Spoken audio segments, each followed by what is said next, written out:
Harry and Mary Lou. Harry always wore a wide-brimmed straw hat. When I saw him, he always had it on.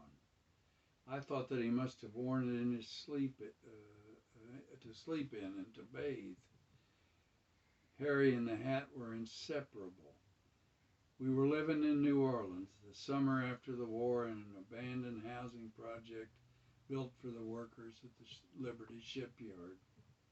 The war was over, no more need for Liberty ships, workers to build them, no need to house them now.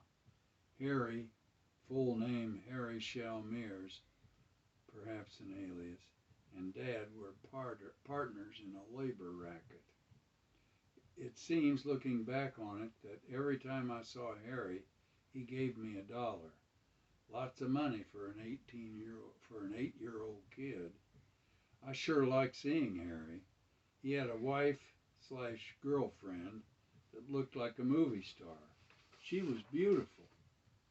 One afternoon after Harry had given me $1, sitting on our shared front stoop, out came the girlfriend, suited up and with a suitcase in hand, along with a satchel over her arms.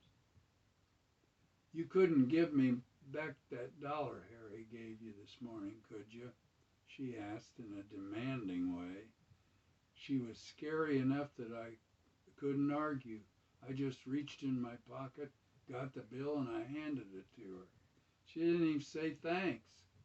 She said, "Tell that son of a bitch not to even look for me. I'm long gone, and I got a gun." "Yes, ma'am," I uttered, and she walked off the porch, got in the car I thought was Harry's, and screeched off, never to be seen again. Hey, none of my business, but I was out $1. As we were eating supper, Harry knocked on our door. Mom let him in, and he asked, "You haven't seen Mary Lou, have you?" Mom nodded in the negative, but I interjected, "She left, and she's got a gun." Mom seemed utterly startled, but not Harry. "All she wanted was my money, and now she's got my pistol, too."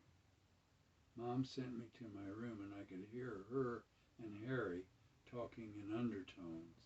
He left, went back next door, and I knew no more about it. One day, a few days later, I asked Dad about what happened to Mary Lou. "I don't know," he said. "Harry won't talk about it. Sometime romances